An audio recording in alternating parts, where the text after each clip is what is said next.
Welcome to Forum 360. Thank you for joining us on our global outlook with a local view. This is Leslie Unger, your host today. An American in Paris was a 1951 movie about an American living in Paris. Today, our guest is going to share his story with us, an American living in Israel. Born and raised in the States, he chose to make what is called Aliyah, to move to Israel and make it his home. Does that make him an American who thinks like an Israeli, or an Israeli who thinks like an American? A country often vilified, we might want to ask, why move there? And what has life been like after the horrific events of October 7th? Let's start with life today for our guest, Dan Feferman, and then go back to growing up in the States.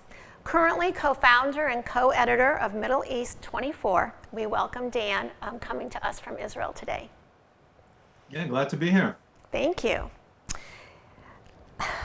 There are 195 countries in the world.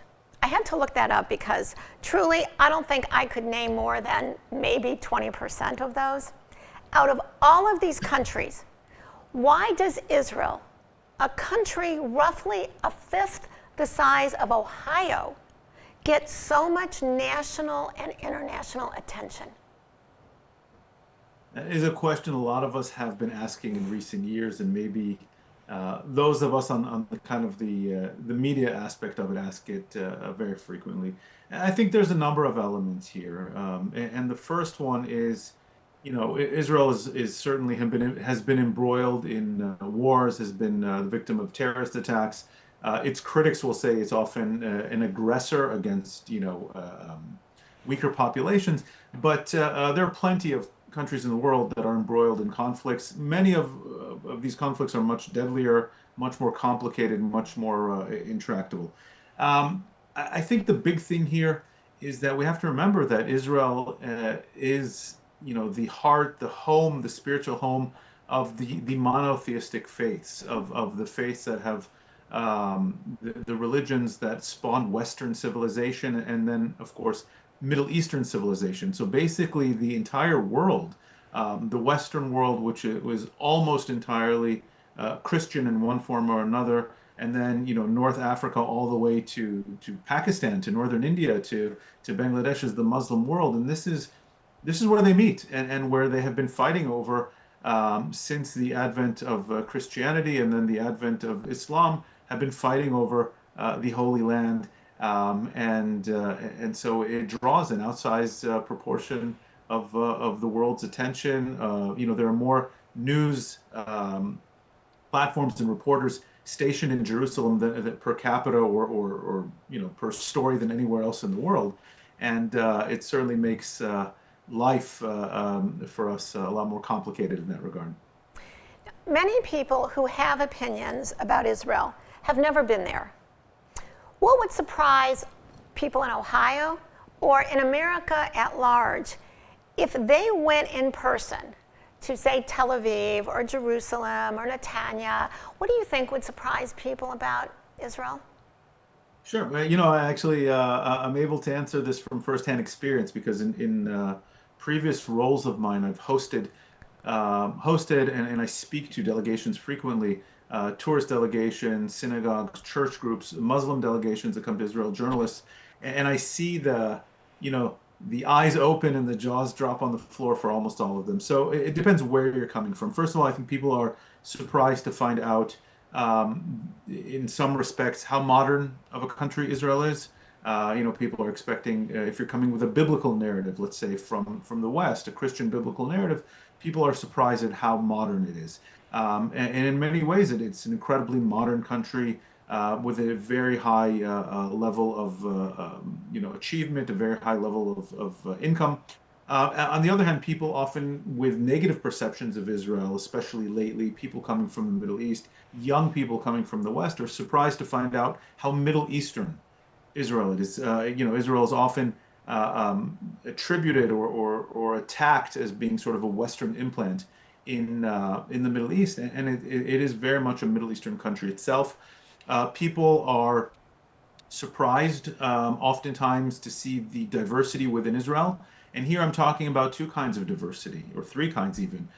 One is, it's a lot of people know it's the world's only Jewish state, but it's only 75% Jewish. So off the bat, even the world's only Jewish state has a significant minority populations, most of them being Arab Muslim citizens of the state of Israel. Secondly, people are fascinated and surprised to see that among the Jewish population, you have a very surprising amount of ethnic diversity amongst the various Jewish groups, Jewish diasporas, Jewish subcultures, either were in Israel or migrated to Israel over the course of certainly the last century, but really many centuries, from every corner of the globe. And so you see Jews who are indeed white, but most are not. Most come from different Middle Eastern or North African countries. You see Jews who came from Africa, from East Asia, and every shade and every blend of ethnicity within the Jewish world. You also see an immense amount of diversity on the religious level. People often have a stereotype that all Jews look like Hasidic Jews from Brooklyn, and you see tattooed and piercing secular Jews from Tel Aviv, and you see um, farmers who are Jewish, and you see truck drivers who are Jewish, and the police and the military are Jewish, and you see the ultra Orthodox that people are accustomed to seeing from stereotypes, and everyone is kind of coexisting more or less. We certainly have our tensions, but more or less harmoniously in a very organic, very lively society. And so a lot of these things do surprise people when they come to Israel for the first time. Somebody that was there, I remember said it as simplistically as they could, that they were surprised to see three people walking down a street in the same, 5 feet, a bikini, a Hasidic Jew and a Muslim, all, Right. together, which kind of explains it. Dan Senor, who wrote Startup Nation, seemed to at least get it right about the business side of Israel. But what would you say that people get right about Israel? They think about Israel, what do they get right when they think about it? Anything? No, again, it depends who you're talking to, but yes, it depends who you're talking to. The critics, the haters are often people, like you said, who have not been there, and so almost all of what they get about Israel is wrong. But there are many things they get right. Look, by and large, people talk about a militarized society, and it is. Certainly among the Jewish society and the Druze minority, which is an Arab non-Muslim minority. The vast majority of people, certainly men, serve in the military. And so you see people, soldiers in uniform, on break, on leave. You see civilians with guns. You see people who are committed to their country, people who love their country, people who love their society, their fellow citizens. And so you see that. One of the stereotypes that people often get right is, they talk about chutzpah, right, which is the word that's carried over into the American lexicon. And can you just define that for any listeners or viewers that don't know it? Sure. So chutzpah, which is a Yiddish or a Hebrew word, it has both a positive and a negative connotation. The negative can be someone who's rude or impatient, but the positive is someone who takes initiative, and something that can be both infuriating but also remarkable at Israeli society is Israelis don't ask permission. They're not passive people.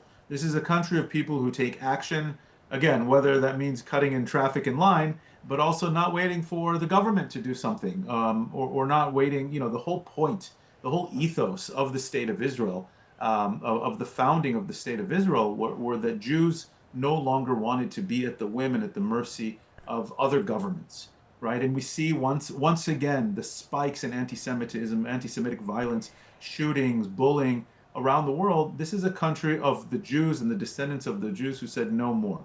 And so things are very much initiated by the population, by the citizenry, by civil society, and anyone who knows even a little bit about Israel knows that Israelis don't wait, they don't ask permission, they do, That is right? true. And there's good and there's bad to that. Yes.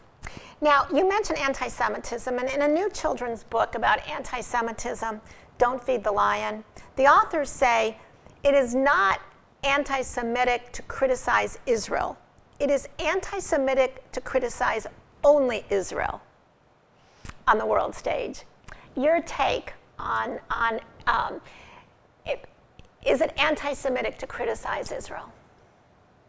No, I think that's right. And there's, the concept of the three Ds that the famous Natan Sharansky, the former Soviet dissident turned Israeli politician, came up with, and that's double standard, delegitimization, and demonization, right? And so it's absolutely not anti-Semitic to criticize an Israeli government policy or decision or a leader. What we do see, and this is what the world doesn't seem to understand our sensitivity to it, is that you do not see the same people criticizing almost any other government in the world. And, Israel is certainly not perfect. Israel certainly makes mistakes. We have a very vibrant democracy, elections more often than every 4 years. And people certainly have their opinions. The problem is you don't see these same critics going after any other country. You don't see them going after countries with far worse records. You see them using a double standard. You see them delegitimizing Israel's right to exist, and then using the criticism of Israel as a cover and to shield themselves by saying, well, everything's anti-Semitic, and so you're just trying to drown out the conversation. And Jews, unfortunately, throughout history have developed a very strong, kind of political radar for things that are beyond criticism of, right? Things that are not fair and that do delve into anti-Semitism. And anti-Semitism is not something that has ever had to do with the Jews. It's a reflection of societal extremism, twisting their priorities or their accusations to pin things on Jews. And again, we go back to these old hatreds, these old grudges, going back to the splits when Christianity split out of Judaism, and then Islam came about, and again, in some sort of way, also split out of Judaism, 1,300 years ago. There's old tensions, there's old grudges, there's old rivalries, and so it's naive to say, if you're pointing to me at a foreign policy critic or commentator who in one column takes aim at Benjamin Netanyahu or an IDF policy in Gaza, and the next week went after India, and the next week went after France, and the next week went after Trump, I'd say, fine, that's absolutely not anti-Semitic. But if all they're doing is harping on Israel 24/7, then it does cross that line, and it is something that needs to be called out. So against this backdrop, take us through your decision. You are born in Indiana, you are raised in Indiana. Take us through your decision to move to Israel. In a list of pros and cons, what won out as the pros to make the move? Absolutely. So I spent much of my early childhood years in Israel. My mother is originally Israeli. My father made Aliyah himself in the 1970s. And so for me, it wasn't just picking up and moving to a new country. It was really more my, kind of where I had my first, certainly Hebrew is my native language in that sense, my mother tongue. And I spent my early childhood years in Israel, and we visited very frequently. I would say it was sort of an awakening of identity at some point, probably in my college years, where I understood kind of two things. And one is on the intellectual level. You know, America, certainly when I lived in America, and I left the United States in 2005. I had never really experienced anti-Semitism. I would say it's very different for Jews today in America, many of whom do. The tides have shifted in a lot of places. At the time when I left America, I could say was in a very bipartisan manner, still pro-Israel. And yet I understood that as someone who takes Jewish identity very seriously, Israel is the political manifestation of Jewish sovereignty. And so if I wanted to fully express my identity in that regard as what we call the return to history, that can only be as a Jew, that can only be in Israel. On the personal level, I would say it was incredibly refreshing. It was incredibly emboldening every time I would go back to Israel, either for short or extended periods of time. It's the one place in the world where a Jew is the majority. And again, I appreciated and always enjoyed living in America, especially in a town with a very small Jewish community in northern Indiana, where I grew up. But in Israel, the holidays don't revolve around Christmas and Easter. They don't revolve around the 4th of July, or American or Christian holidays. They are Israeli and they are Jewish. And the zeitgeist, the atmosphere, the symbols, it's the only place in the world where a Jew is by default the majority culture, the majority religion, the majority ethnic group. And for someone with a strong sense of ethnic and religious identity, there's nothing more empowering, or kind of that gives you a sense of I'm home, right?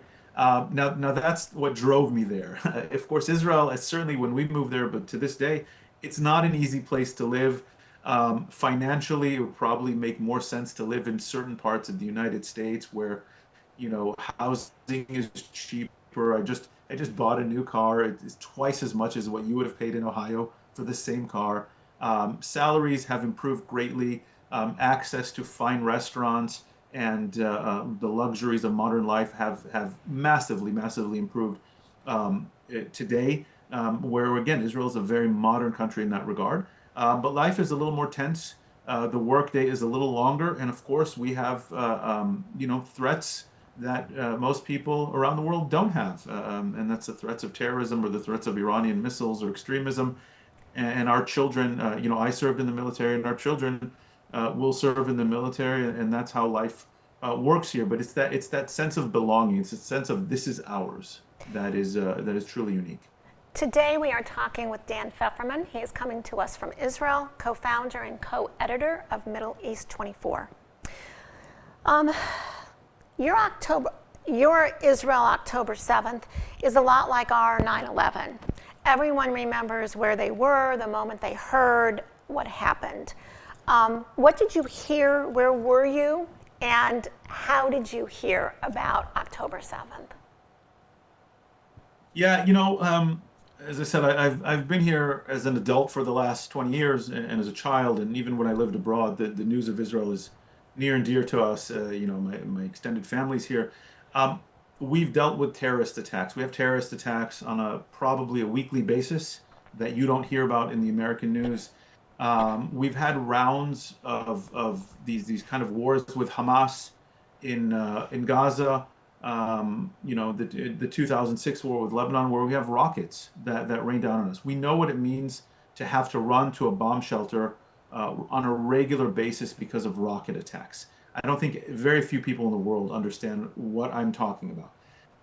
October 7th was different. So I live in a city that's about an hour's drive from northern Gaza.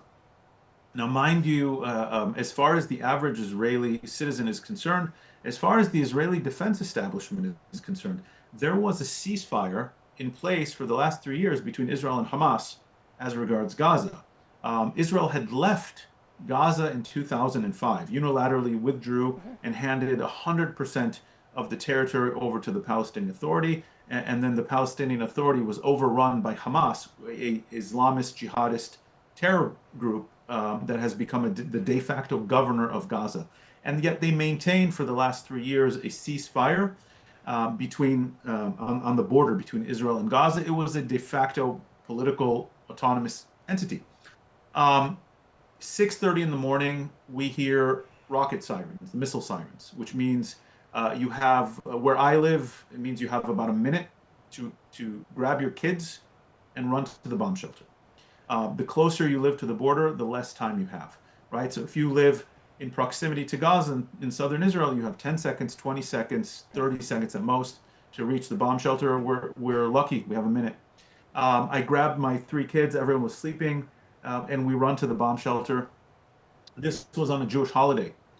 So because I'm an observant Jew, we don't have our phones on Jewish holidays. We didn't know what was happening. There was no warning of tensions in the air. Usually, sometimes there's in the news a buildup of tensions, maybe an exchange of strikes. Israel takes out a terrorist leader. Hamas conducts some kind of attack, and there's a buildup of tensions. Here, there was nothing. And so, because there was nothing for 3 years, the Israeli army had also let its guard down, so to speak, on the Gaza border. Um, Rocket sirens, we hear the booms. Thankfully, our government has invested in something called Iron Dome, which protects us by intercepting missiles in midair. You still have to take cover because A, it's not hermetic, and B, the shrapnel of these giant rockets falls out of the sky and can still hurt, kill, destroy buildings, etc. And so you're supposed to wait 10 minutes in the bomb shelter. As we're going back to our rooms, to our beds, to go back to sleep, on this Jewish holiday, another siren goes off, and another, and this is ongoing for 3 hours. In the meantime, people are pulling out their phones, and what we see on social media and then the news is beyond shocking. This was not just another round of rockets. This is not just occasional terrorist attacks or a few terrorists trying to sneak through or across the border fence, as happens from time to time. What we saw, and we couldn't comprehend it, took us days, weeks to comprehend what had happened.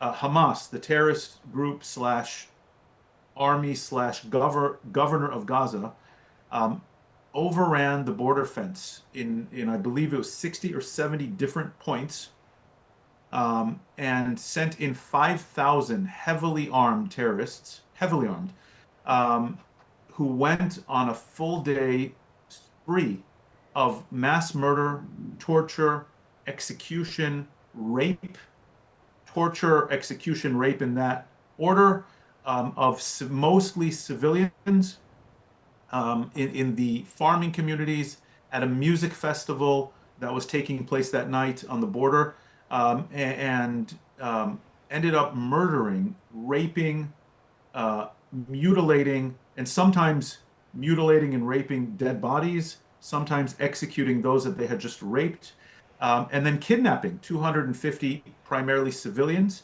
in the course of a day. And this is something that we couldn't comprehend. We didn't see coming.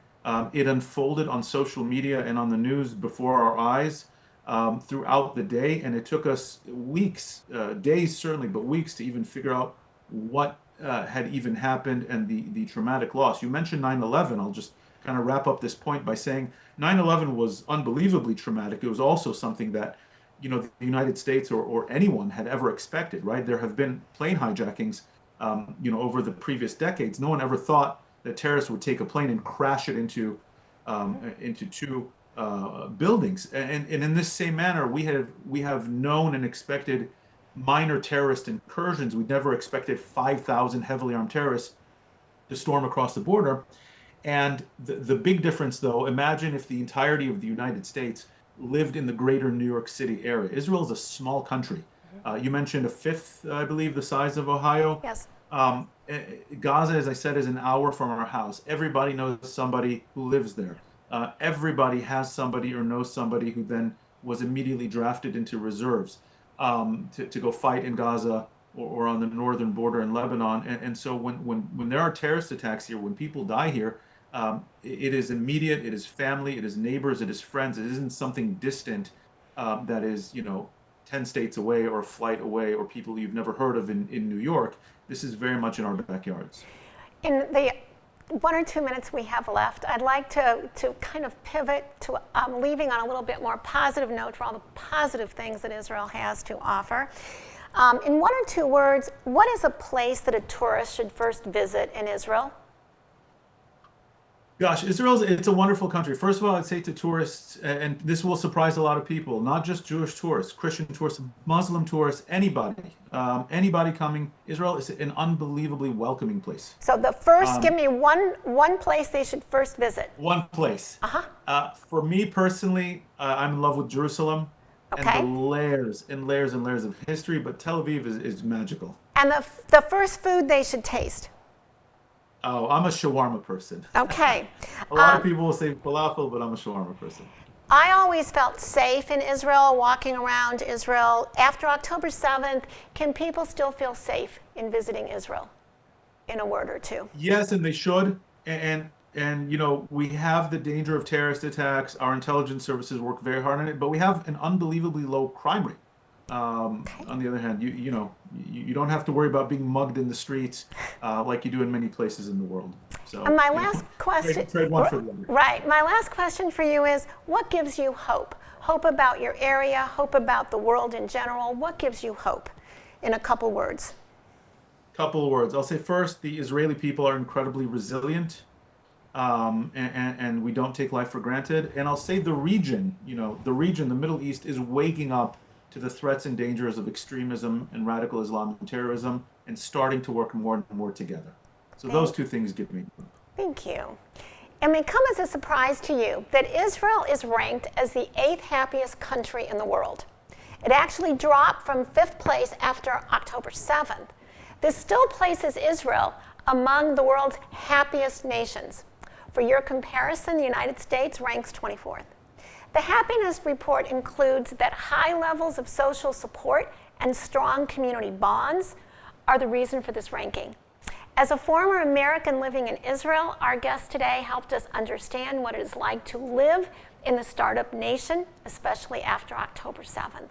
Thank you to Dan Feferman, co-founder and co-editor of Middle East 24, for joining us today on Forum 360 for a global outlook with a local view. I'm Leslie Unger. Thank you. Forum 360 is brought to you by John S. and James L. Knight Foundation, the Akron Community Foundation, Hudson Community Television, the Rubber City Radio Group, Shaw Jewish Community Center of Akron, Blue Green, Electric Impulse Communications, and Forum 360 supporters.